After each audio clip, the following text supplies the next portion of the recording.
This story is called A Kitten Called Moonlight by Martin Waddell.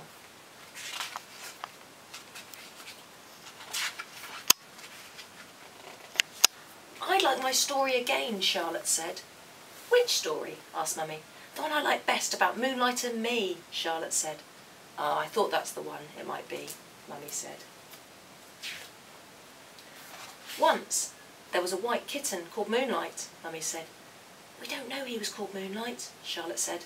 "We just know he got lost." "That's right," Mummy said. "The little kitten was lost and alone, and wandering about. It was a cold winter's night." "The little kitten was crying," said Charlotte. "Maybe he wanted somebody to find him." "Maybe he did. We don't know." Then a big something came. "It was a car," Charlotte said. "I expect the little kitten had never seen a car before," Mummy said. "He was scared and he hid. The car lights shone into the dark, and there were two shiny bright eyes. Somebody saw them." "I know who saw them," said Charlotte. "It was a little girl," Mummy said. "She had been to a party. The little girl told her mummy she had seen something move in the dark." "There's something down there by the boats," Charlotte said. That's what the little girl told her mummy. "Yes," Mummy said, but her mummy hurried her into the house. She didn't want her to catch cold. "What happened then?" asked Charlotte.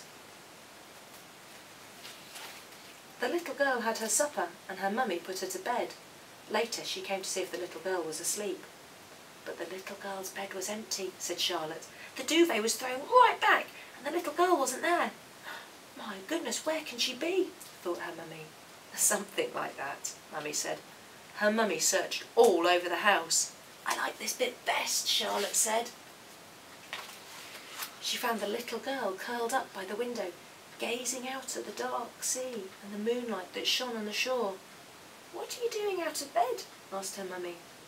"There is something down there by the sea, I know that there is." That's what the little girl told her mummy, said Charlotte. Yes, she did, Mummy said, and her mummy didn't believe there was, but she thought for a bit and said, "We'll take a look to make sure."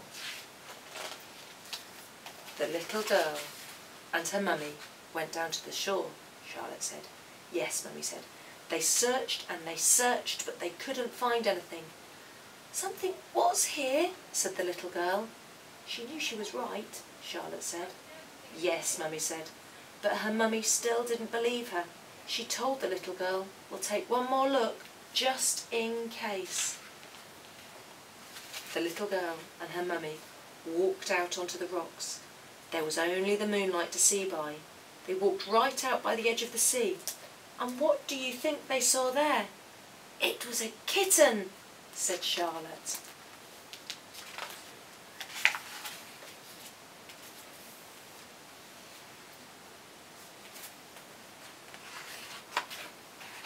"A little white kitten," said Mummy, "all thin and bony and cold. It was on a stone with the sea splashing round it. The poor little kitten was hungry and scared. The little girl and her mummy got splashed, but they rescued the kitten. And the little girl carried him all the way home. She gave the kitten some warm milk, and he went to sleep in her arms. And after a while the little girl felt sleepy too, and her mummy carried her and the kitten upstairs. She tucked the little girl in her bed, all cosy, and—" "You've forgotten the best bit," said Charlotte. "Her mummy said if no one owned the kitten, they could keep him forever.